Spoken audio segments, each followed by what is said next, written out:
አዶናይ እኮ ሰይፉ ሾው ላይ ይቅረብ የምትሉ ሰዎች እየሰማን ነው። ሰይፉ ፋንታውን አዶናይን እንዴት ሊያቀርብ ይችላል?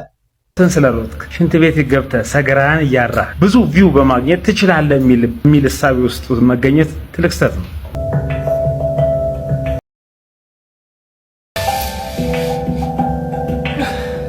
አንድ ሰው የሆነ ቦታ አቺቭ ሲያደርግ የሆነ ለመጣል የምታደርጉት ጥረት እጅግ በጣም ያሳዝነው። ማርያምን ሰዎች መንገድ ላይ ሲያዩሽ ምን አይነት አስተያየት ሰጡሻል?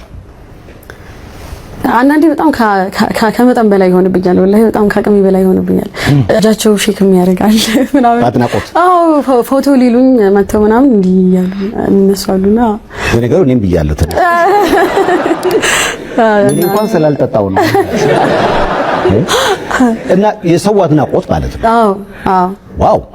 በጣም በሚገርም ሁኔታ እንግዲህ በሀገር ውስጥ ዳ20 እጩ ነሽ። እንደገና ኢትዮጵያን ወክለሽ ሁሉ በምስራቅ አፍሪካ ልጃችን ሰፋ ያለሽ ነው አይደል? ስለዚህ ስለ ምስራቅ አፍሪካው ንገሪኝ። በምንድን ነው የታጨሽው? በሁለት ዘርፍ ነው የታጨሁት። አንደኛው ቤስት ኮንተንት ክሬተር ነው፣ ሁለተኛው ደግሞ ቤስት ኢንፍሉዌንሰር ነው። በሁለቱም እንግዲህ እስካሁን እየመራን ነው ያለነው። ዋው! እየመራን ነው። ዋው! አዶናይ ሰይፉ ጋር ይቅረብልን ብለው ጥያቄ ሲጠይቁ ከተለቀቀው ቪዲዮ ወሬ ይልቅ የአዶናይ ስም ነው ኮሜንቱን የሞላው። ምናልባት ተደውሎለት ሊሆን ይችላል። ጋይስ ምን ታውቃላችሁ? ምናልባት ደግሞ አዶናይ ወቸ ጉድ ላይ ገብቶ ያንን ከሰጠ በኋላ ህርም ብሎ ሆኖ ሊሆን ይችላል። ስለዚህ አትፍረዱ ማለት ነው። አባባሌ ገብቷችኋል? ሁሉን ሚስጥር የምናውቀው ነው ወደ አታዘርግፉ ለማለት ነው። እሺ እንደዛ አትበሉ። አዶናይን ትግራዋይ ስለሆነ አትበሉ። እንደዛ ብላችሁ ሐሳብ አትስጡ። ማንንም በዘሩ የሚጠላ የለም በአሁን ሰዓት ሊመስላችሁ ይችላል። ምንም ጥፋት ከተገኘበት ጆሮ ግንድህን ይዘው ነው የሚያስገቡት። አጥፋ ጥፋት ይያዝ። ምንም አይደለም። እውነታው እሱ ነው ሊመስላችሁ ስለሚችል እናንተ ሚዲያ ላይ በሚያወሩት ነገር ስለምታምኑ ነው እንጂ የለም ማንንም ሆናልኩ ህግ እኔ ቲክቶክ የሷ እስኪመስለኝ ድረስ የሷን ቪዲዮዎች ዳውንሎድ አድርጌ ጋላሪ ውስጥ አስቀምጥ ነበር። እኔ ከዋሻው ቀና ይወጣልኝ። ላንቺ ያልሆነ ቲክቶክ ክሬቲቭ አዋርድ ፕሮፌሽናል አይደለም። እናቃለን ምን አይነት ሰው እንደሆንሽ እናቃለን። ምን አይነት ጀግና ሰው እንደሆንሽ እናቃለን። ያኔ ማንንም በሌለበት ቲክቶከር ሆነሽ የተገኘሽ የኛ ቲክቶከር ነሽ የኛ። እኛ ባንቾስ ፊልም አይተናል፣ ሊፕሲንግ ሰምተናል፣ ድራማ አይተናል፣ እንወድሻለን። ይሄኛው ሲዘጋጅ 3ኛ ዓመት ነው። በ3ቱም ዓመት ፕራይም ነበርሽ፣ 3ቱም ዓመት ምርጥ ነበርሽ። እኛ እናቃለን። እርግጥ ነው ሰው ኖሚኔት የሚደረገው የሚሸለመው ፕራይም በነበረበት ጊዜ። የኔ እናት አንቺ ቲክቶክ ከከፈትሽበት ጊዜ ጀምረሽ ፕራይም ነሽ የኔ እናት። ይሄ የምናገረው ማለት ነው በጣም የብዙ ሰዎችን ሐሳብ ነው የምናገረው። ደረቴን ነፍቼ ነው ደግሞ የምናገረው። አንቺ ከማንም ጋር ኮምፒት እያደረግሽ እንዳልሆነ እናቃለን። ስክሪን ላይ ካገኘሁሽ ጊዜ ጀምሮ ወረት አጠቂ ኢነርጂሽ ተመሳሳይ ነው። በዚህ አጋጣሚ ታውቃላችሁ እንግዲህ ያው ኖሚኔት እንደተደረገች ዘንድሮም ታውቃለህ ምን ማድረግ እንዳለብን። እወዳችኋለሁ። እኔ በጣም ነው ውድሽ የኔ አበባ። ወላሂ ላዚም ነው የምላችሁ። ዩቲናስ ብሎ ከርግተኛለች። ለምንድነው እኔ ያለው ለአዶናይ የምታሽቃብጠው ብላ አላህ ምስክሬ ነው በማምነው ሙስሊም ነኝ እኔ አልዋሻችሁ። አላህ ምስክሬ ነው የምላቸው ብሎ ከርግተኛለች። በዚህ ልክ ታች ያለውን እኛ እኮ ገና ነን እኮ ዩቲ ወላሂ የምሬ ነው። እኔ አልጠላሽም። አሁንም ዛሬ መልጠላሽም በስራሽ አደንቅሻለሁ ምናምን ነገር። እዚህ ወዳጄ በአንድ ቀን ባገኘውም አንድ ምክራዊ ሐሳቤን አካፍየው ነበር። ስላልተረዳ ስላልገባው እንዲህ ላስተምራችሁ ፈልጋለሁ። ዛሬ ላይ የፈለግከው መሆን ትችላለህ፣ እንደፈለግከው ማድረግ ትችላለህ የሚለውን ሐሳቤን ባደንቀውም ራቁትን ስለሮጥክ ሽንት ቤት ገብተህ ሰገራን እያራ ብዙ ቪው በማግኘት ትችላለህ የሚል ሐሳቤ ውስጥ መገኘት ትልቅ ስህተት ነው። ይሄ የኔ ኮንተንት አይደለም፣ ግን ትንሽ ሚኮ ማይክ የተናገረው ነገር ትንሽ ስላናደደኝ ነው። ሐሳብ መስጠት እንዳለብኝ ስለተሰማኝ ነውና ሚኮ ማይክ እኛኮ አንቺ የምናቀሽ ስግጥ ብለህ በየመንገዱ የትራፊክ ልብስ እየለበስክ እያስቆምክ ምናምን በሰራቸው ፕራንክ ቪዲዮዎች መስታወት እየሰበርክ የመኪና መስታወት ምናምን ፕራንክ የሚባል ቪዲዮዎችን በዛ ነው የምናቀ ማለት ስግጥ ብለህ የፈመስከው አንተ ራሱ ሲጀምር ምናልባት ረስተው ከሆነ ማለት ነው። በየትኛው አስተማሪ መልእክቶችን ነው በየትኛው ሰዎችን በሚያነጽና በሚጠቅም ቪዲዮዎች ነው አንተ መተህ እዚህ ጋር ታዋቂ ሆንኩ። ይሄ ልጅ ያመጣው ፍልስፍና አለ። ስግጥፍም እኔ የተረዳሁት እንዴት ነው? አንድ ሰው አላማው ላይ ስግጥ ካለ አላማውን ከተከተለ በህይወት ማሳካት የሚፈልገው ነገር ላይ እሱን ከተከተለ ከዛ ውጪ ደግሞ ሰው ምን ይለኛል፣ ከኔ ምን ይለኛል፣ ጓደኞቼ፣ ወዳጄ፣ ቤተሰቤ ምን ይለኛል እያለ በሼም በአፍረት ካልታሰረ የሚፈልገው ቦታ መድረስ ይችላል የሚል ሐሳብ ነው እንጂ ዋልጌነትን፣ ብልግናን፣ ክፋትን፣ መጥፎ ነገርን እንደፈለጋችሁ ሰግጣችሁ እዚህ ላይ ሚዲያ ላይ እያቀረባችሁ ፈምሱ አይደለም ያለው። ማለት በዚህ ልክ የዚህ ልጅ ሐሳብ ለምን ማጥመም እንደተፈለገ አልገባኝም። ቢያንስ እሱ አንድ የሚቆጠርለት ደህና ነገር ማለት በቃ የምንቆጥርለት ደህና ነገር ሰርቷል አይደል? የሚታይ የሚጨበጥ ነገር። እነዛ ልጆች እኮ እንደ ትናንትና እናስታውሳቸዋለን እኮ አይደል? ውሃ ሰው እያሻገሩ ሊስትሮ የሚጠርጉ ልጆች አይደል? ሰው ተሸክመው የሚያሻገሩ ልጆች ናቸው አይደል? ዛሬ ቢያንስ ጥሩ አፓርትመንት ውስጥ የሚያምር ቦታ ውስጥ እንዲኖሩ አድርጓቸው አስችሏቸው የሆነ ቢያንስ የሚታይ ነገር ሰርቶ እስቲ ከወሬ እንለፍና ደግሞ እሱን ከመተቸት በፊት የሆነ የሚታይ ነገር ስራ። ሰውን የሚያንጽ ነገር፣ ትውልዱን የሚያነቃቃ፣ ወጣቱን የሚያነቃቃ ከንግግር ባለፈ ደግሞ በሚታይ ነገር ስራና ከዛ በኋላ እሱን የመናገር ድፍረት ይኖራል።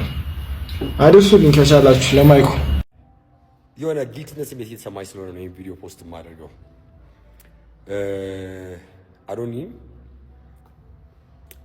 በጣም ከሚያውቁ ሰዎች መካከል አንዱ ነኝ። የቅርብ ጓደኛዬም ነው። በጣም ሳፖርቲቭ ነው። እጅግ በጣም የዋህ ልጅ ነው።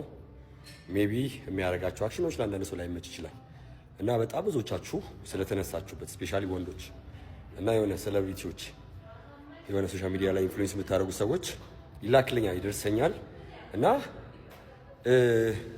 የሆነ አንድ ሰው የሆነ ቦታ አቺቭ ሲያደርግ የሆነ ለመጣል የምታደርጉት ጥረት እጅግ በጣም ያሳዝን ነው ማርያምን። እና በጣም ጎበዝ ልጅ ነው፣ ሃርድ ወርከር ነው፣ ታታሪ ነው። በጣም ንጹህ ልብ ያለው ልጅ ነው። ሳፖርቲቭ ነው። አይ ዶንት ኖ ዋይ ምንድነው ስለበለጠን ነው ወይስ ምንድነው አልገባኝም። ያው ዝሮ እኛ ወደድንም ጠላንም ህዝብ መርጦታል፣ ወዶታል። እና ጓደኛ ሆኜ ከጎኑ ስላልቆምኩኝና አይዞ ስላልኩት እና ሰዎች እንዳሉት እንድታቁ ብዬ ነው። እና ተረጋጉ ጋይስ፣ ተረጋጉ። ከተጭበረበረ ነገር ላይ ገዝተሽ ድምጽ ስጭ ለአንድ ሰው ከምትይ የሆነ ነገር በራሴ ገዝቼ መጭበርበሩ መቻየሽ አልተጭበረበረም ገና። ሰው እኮ ኢንተርኔት ሞልቶ ማርያም ሰው እኮ ኢንተርኔት ሞልቶ እኔና አንቺን እያየ ነው ቁጭ ብሎ እኔና አንቺ ክርክር እያየ ነው። what's the difference? ምንም። ኧረ እባክሽ አንቺን እያየሽ እኮ በዛ ላይ እያየሽ ከታች ከፍቅረኛው ጋር እየወራኩ ነው ጁሊ። አይ አንተ ሴም ታይም እንደዛም ላይሆን ይችላል ማርያም። ምንም አንቺ የምትወሪው ላይ ጠቅመው እኔ የማወራው ላይ ጠቅመው ቁጭ ብሎ አልጋ ላይ እኔና አንቺ እንደዚህ ሰማ። እሺ ኑሃሚት፣ እሺ ኑሃሚት፣ ለምን አሁን ድሮ በፊት ማየት እንችል ነበር አይደለ? አትሊስት እኛ ውጭ ያለ ነው እንኳን ማየት እንችል ነበር። ለምን ዘጉት? አሁን ወይ ገዝተሽ ስላለቀ ነው። ሊሚትሽ አለቀ። ያምሻል ለማየት ብቻ የመንኒ እኮ ለማየትማ ቴሌብር ላይ ገብተሽ ማየት ትችያለሽ እኮ። ክፍት ነው እኮ ቮት ነው ማድረግ ማትችይው አይደለም። ማየት ይኸውልሽ ሱሱ አላት አይደለ? እንትኗ ላይ ባይዋ ላይ ስክሪንሻት አድርጌ ላሳሽ። ቴሌብር ላይ አፕ ገብተሽ ከዛ 2025 ምናምን ቴሌብር ምን ያህል ታቀልሻለሁ እኮ ይመጣል አለ። 600 ሺህ ፎሎወር ከገባ ምን ይመስላል? አዶናይ እኮ ሰይፉ ሾው ላይ ይቅረብ የምትሉ ሰዎች እየሰማን ነው። ሰይፉ ፋንታውን አዶናይን እንዴት ሊያቀርብ ይችላል? በሁለት ምክንያት አይቀርበውም። አንደኛ ከአራተኛ ክፍል ወይም አራተኛ ክፍል እያለው ሴጋ መምታት መርጨት ጀመርኩ ያለን በሚዲያው ቢያቀርበው የታወቀ ሚዲያና በህግ የተቋቋመ ስለሆነ ሰይፉ ፋንታውን ሊከሰስ ይችላል። በህዝብ እይታ ደግሞ ይወርዳል። አንድ ሰይፉ ፋንታውን ልጅ አለው። ልጆቹን እንዴት ያስተምራቸዋል? ከዚህ ሴካ በአራተኛ ክፍል ላይ ጠበጥባለሁ ያለ ሰውዬ ሰይፉ ፋንታውን ቢያቀርበው ልጆቹን ምን ሊያስተምራቸው ነው? ነገ እኮ ሲያድጉ ይጠይቁታል። አንተ የኛ አባት ነህ እንዴ? ምንድን ነበር ስትሰራ የነበረው ሊሉት ይችላል። አሁንስ ምን ይሰማሉ? ያን ያዩታል እኮ ሾው ሴጋ ሲል ሰምተው ሊሆን ይችላል። ቀፋቸው ትተውት አባታቸው ሲያቀርበው ቢያዩ ዋስገውን ሆነ። ሰይፉ ፋንታውን እኮ እንደ እውነቱ ልጅ አለው። ኢትዮጵያዊ እኮ ሞራል አለው። የዓመቱ ምርጥ ቲክታከር ላይ ዩቲናስን ትመርጣለህ ማለት ነው። ሁኔታዎች ያስገድዱሃል። ገብቷል? ሁኔታዎች ሊያስገድዱ ይገባል። ኤኒዌይስ እኔ በአሁኑም በሚቀጥለው ማንንም ሸልሙኛል ነው ማንንም ሸልሙኛል ነው። ግን እኔ መስራት ያለብኝ ልክ እየሰራው ነው ወይ ብዬ ራሴን ሳየው አይደለም ሰው ጆሲ መስራት አለብህ ብያውን ከራሴ ጋር ነው ሰው ራሴን ለራሴ ሸልመዋለሁ። ጾቲክዬ የኔ አባ ብሮ ራሴን ለራሴ በቃ ይሄንን ጎል አድርጌያለሁ። ሰው እንደዚህ ከሰራ ራሴን ለራሴ ሸልመዋለሁ። እመኑኝ የላይቭ ስትሪም ላይ ናሜ ባይበላው ማለት ነው ሁልሽን ቂጥሽን ነው ሞጋሽ ያዙልኝ። ዩቲም ባትበላው ፊክስ አደርጋችኋለሁ። እሺ ብዙ ሰዎች ዩቲብ ብሎክ አርጋናለች እያሉ ቪዲዮ እየሰሩ ነውና እኔንም ጭምር ብሎክ አርጋኛለች። ዩቲብ ነገር ፐርሰናል አድርገሽ አትውሰጁ። ፐርሰናሊ አታክ ለማድረግ ወይ ምን ለማለት አይደለም። አዶናይ ምረጡን ስንል ያው እኛ ፐርሰናሊ እሱን ስለምንወደው ነው። ግን ደግሞ አንቺ ውጪ በምትወዳደሪ ሁላችንም ይሄን ቮት አድርጉ እያልና እኔም በግሌ ቮት አድርጉላት እያልኩ ብዙ ቪዲዮ እየሰራው ነው። አንብሎክ ታደርጊኝ ደስ ይለናል። ባታደርጊንም አንቺም ለሚገባሽ ውድድር ማስመረጥ እንቀጥላለን። አዶናይም ለሚገባው ውድድር ማስመረጥ እንቀጥላለን ማለት ነው።